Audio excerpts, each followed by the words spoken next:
So kapag sinabi nating method of joints, ibig sabihin, iisa-isay natin yung ating joints.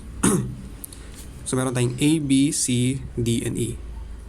So yan talaga yung plano natin. Kada isang joint gagamitin natin. Pero, hindi naman parati yan yung case natin. Kasi minsan, kunwari nag-solve tayo sa point B, automatic, na-solve mo na itong member and etong member. Pag sa C, etong member and etong member. So kumbaga, ang point ang naman natin dito is makompute natin lahat ng members natin. Ano yung forces sa kanila. So once ma-solve natin siya, no need na para mag-solve sa dito, dito, and dito. Kasi nakuha na natin siya sa left side. And again, yan yung case kasi symmetrical yung ating figure. Ibig sabihin symmetrical, balance yung ating figure sa left side and right side. Paano nasabing balance? Aside sa ating dimensions, 8, 8, 4, 4, para sa may height na 6. Yung ating forces, same lang din. 300, 300, 600.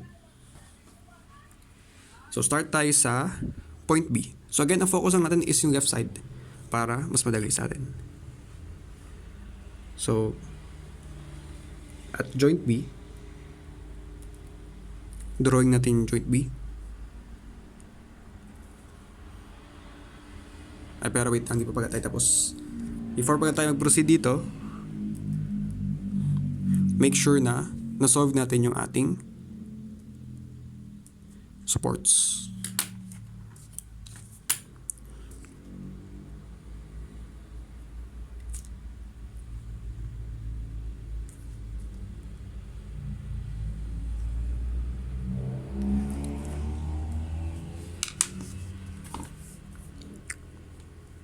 So, first step, ang usually ang maganda gamitin ay sa measure of moment. Pili tayo between C and D. So, ang ating moment center, mas maganda kung nasaan yung ating supports, either C or D. So, kunwari, sa D. Assumption ko, counterclockwise. Advantage ng sa measure of moment is kapag nag-moment tayo sa isang point, lahat ng forces na dumadaan sa point na yon, barang moment. Ibig sabihin, ang dy, wala siyang moment kapag nag-moment tayo sa joint D. Again, ang dy, wala siyang moment pag nag-moment tayo sa joint D kasi tumatama siya sa joint D. Ibig sabihin, bawas tayo ng forces. 1, 2, 3, 4, and isa lang yung ating missing variable. So, masasolve natin yung value ng cy.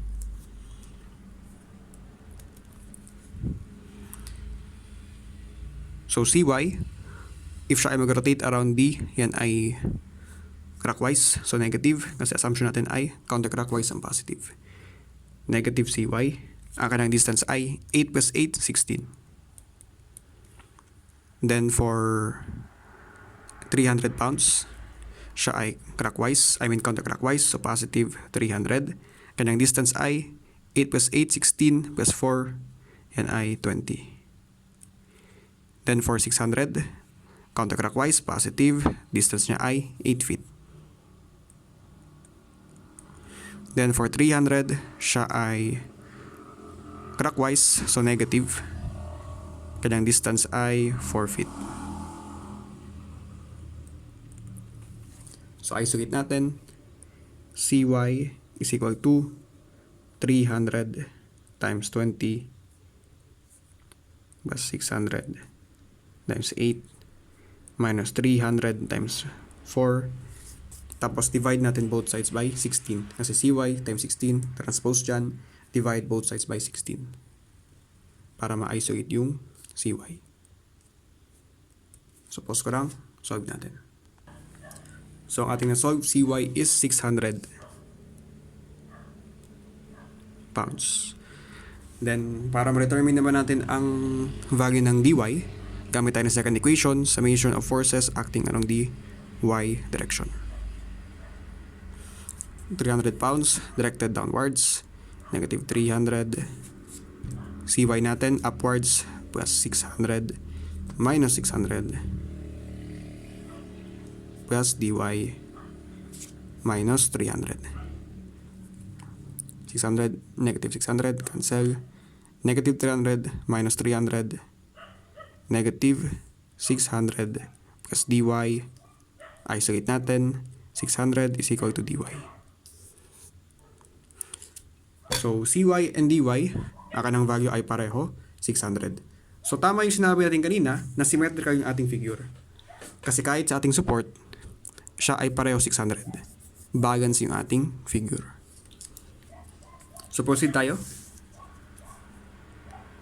So, at joint B,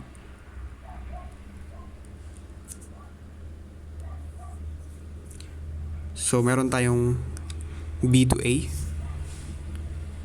Drawing muna tayo ng straight line. Di pa tayo sure if siya ay directed towards sa ating joint or directed away sa ating joint.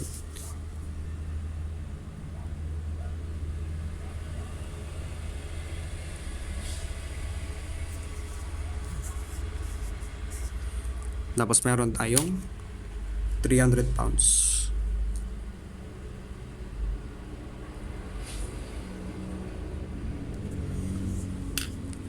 Then of course, meron tayong slope dito.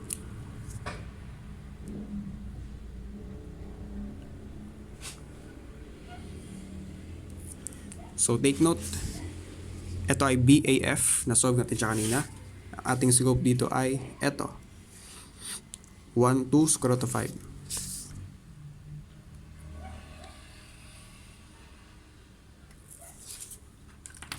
So ito ay force BA from B to A.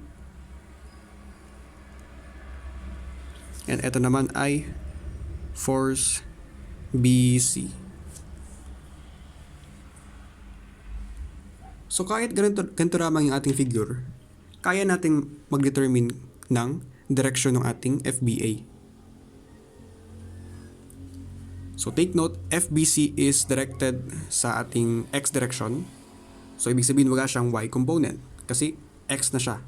Pero etong FBA, siya ay slanting. So ibig sabihin meron siyang X and meron siyang Y. Katulad nito, kapag slanting may X and Y. So kung yung ating 300 pounds is papuntang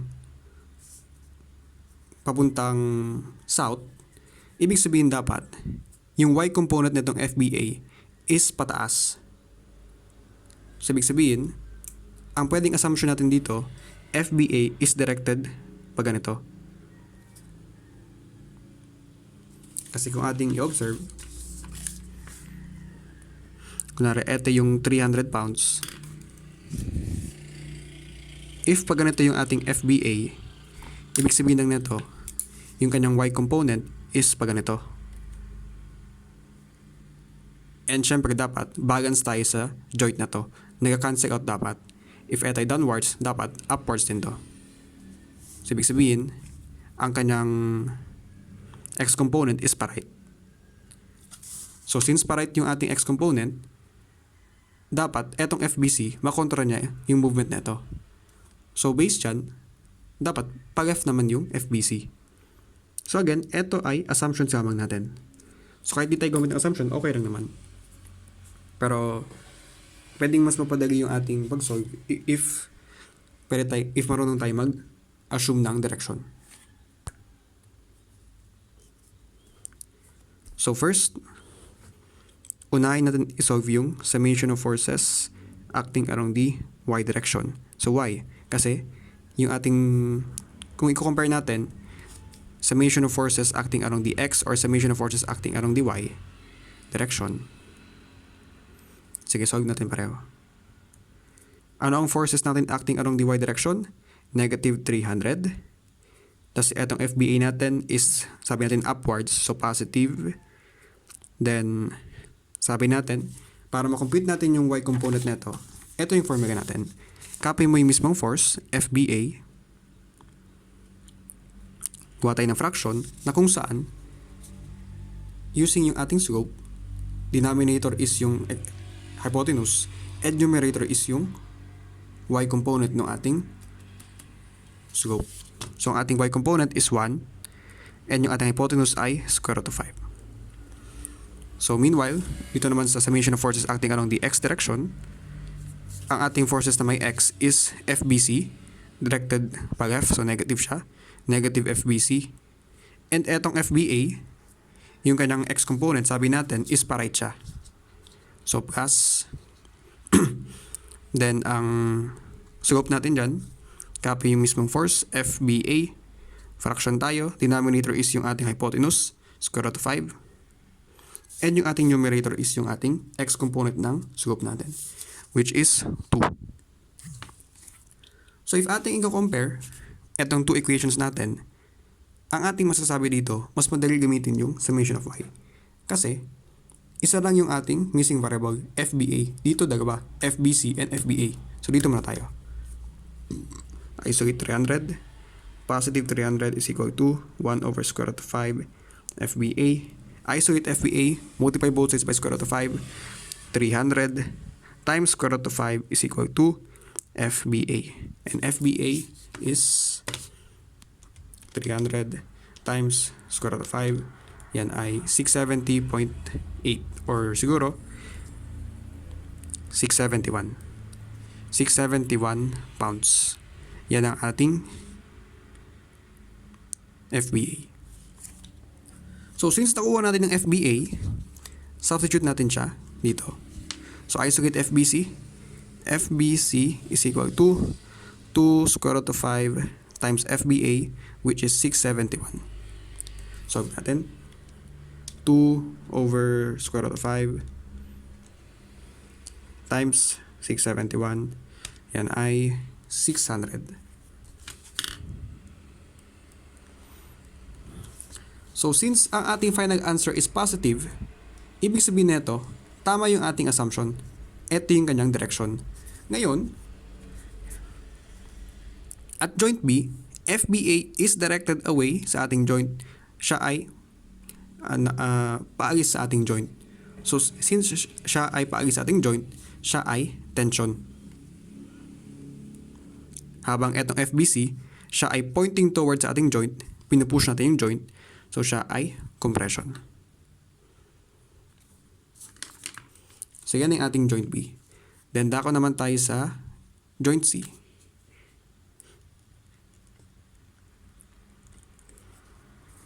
So drawing natin. Ito ang joint C. We have CA. Meron din tayong CD. Meron tayong BC. And meron tayong CY pointing upwards. CY is 600 pounds. Then take note na ang FBC is 600 pounds and siya ay compression. So since siya ay compression, ibig sabihin, so without using etong figure, ang idea natin kapag compression, siya ay directed towards sa ating joint. So ibig sabihin, at joint C, etong TBC, I mean FBC, is directed towards sa ating joint C since siya ay compression. FBC is 600 pounds.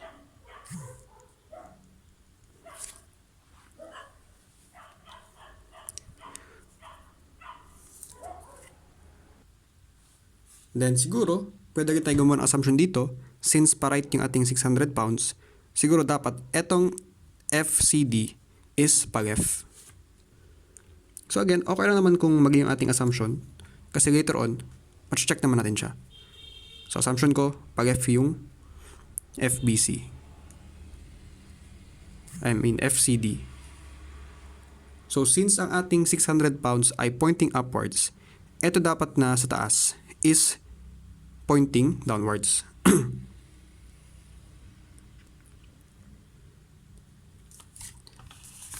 So parang 600, then meron tayong 600 pa left. So dapat itong FCD pag ganito rin.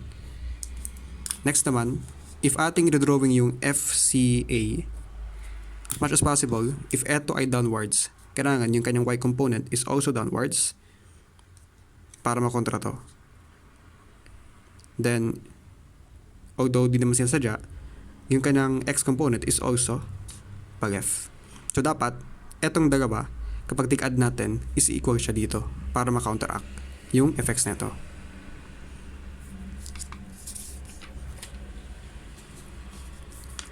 So, same idea. Since ito ay concurrent force system, meron tayong two equations. Summation of forces acting along the y direction and summation of forces acting along the x direction.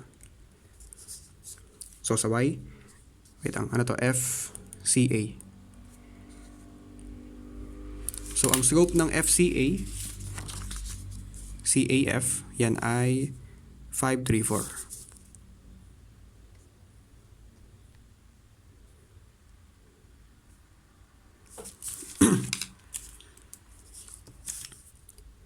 So, forces acting along the y direction, we have 600 pounds pointing pataas, so positive 600.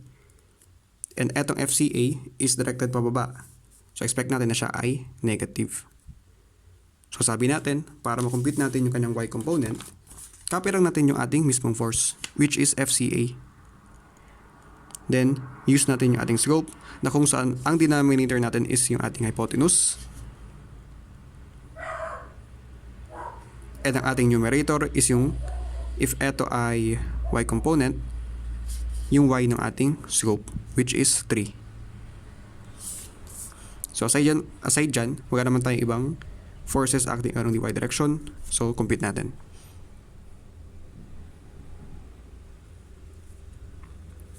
Isolate natin. FCA 3/5 is equal to 600. So, FCA is equal to 600. Multiply both sides by 5. And divide both sides by 3. So, 600 times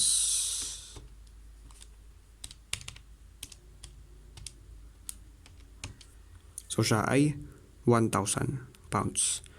So, based sa ating assumption kanina, tama yung ating assumption. Since eto ay naging positive number, ibig sabihin tama yung ating naging assumption na siya ay ganitong direction.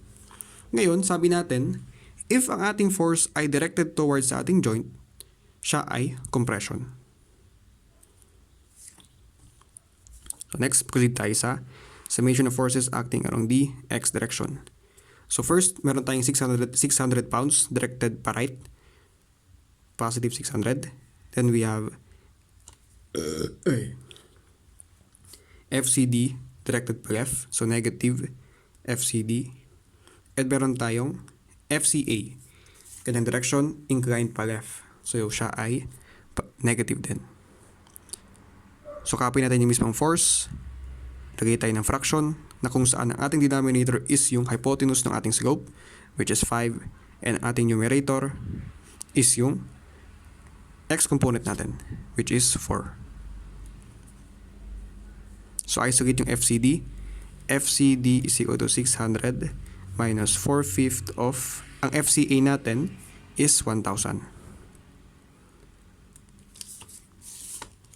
600 minus 4/5 times 1,000.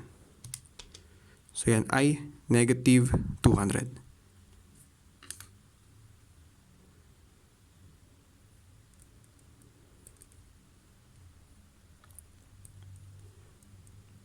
So, ibig sabihin para, mali yung ating assumption. Yung ating FCD is nag-negative. Ibig sabihin para, dapat, eto ay pa-right. Mali yung ating assumption. So, ibig sabihin ng neto, siya ay 200 pounds, pero pa-right. So, di ba? Okay na naman magkamali tayo sa assumption kasi sa end ng ating sagot, pwede pa rin natin siya makorek. So, siya pala ay pa-right.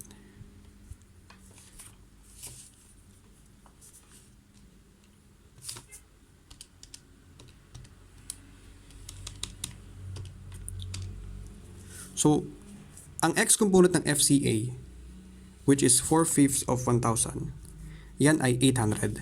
So, ang ating total force na pa-left is 800. Etong force dito is pa-right, 600. Then, eto is pa-right din pala dapat, 200. 600 plus 200 is 800. So, total natin, yung FCA natin is pa-left, 800. And etong FBC and FCD is pa-right, total of 800. So tama siya, nagkakontrahan yung dalawang forces natin. Next naman, yung ating FCD is directed away sa ating joint C. So since siya ay directed away, ibig sabihin nito, siya ay tension.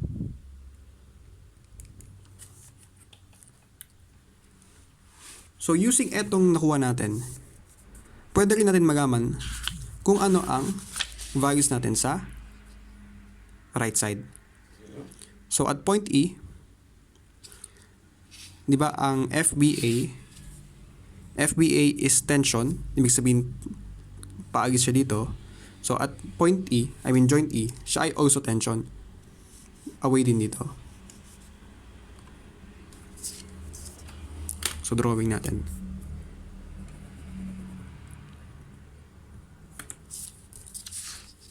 At B, away. At E, also away. So ibig sabihin, since tumatama siya sa point A, if siya ay tension at point B, dapat tension din siya at point A. Paagis din siya dito, and paagis din siya dito. Tension ng ating FBA or FAB, FEA or FAE. Tension sa pareho. Next naman at BC, BC is compression. Ibig sabihin directed towards sa ating joint. Ibig sabihin directed towards ating joint. So dito din, directed towards ating joint and directed towards ating joint. So at CA, compression, directed towards joint, directed towards the joint. Same dito, directed towards the joint and directed towards sa joint natin. FCD, siya ay tension, directed away. Ito, directed away din. And same ang kanyang measurement. Since again, siya ay symmetrical. So, ito ang ating method of section para sa figure na ito.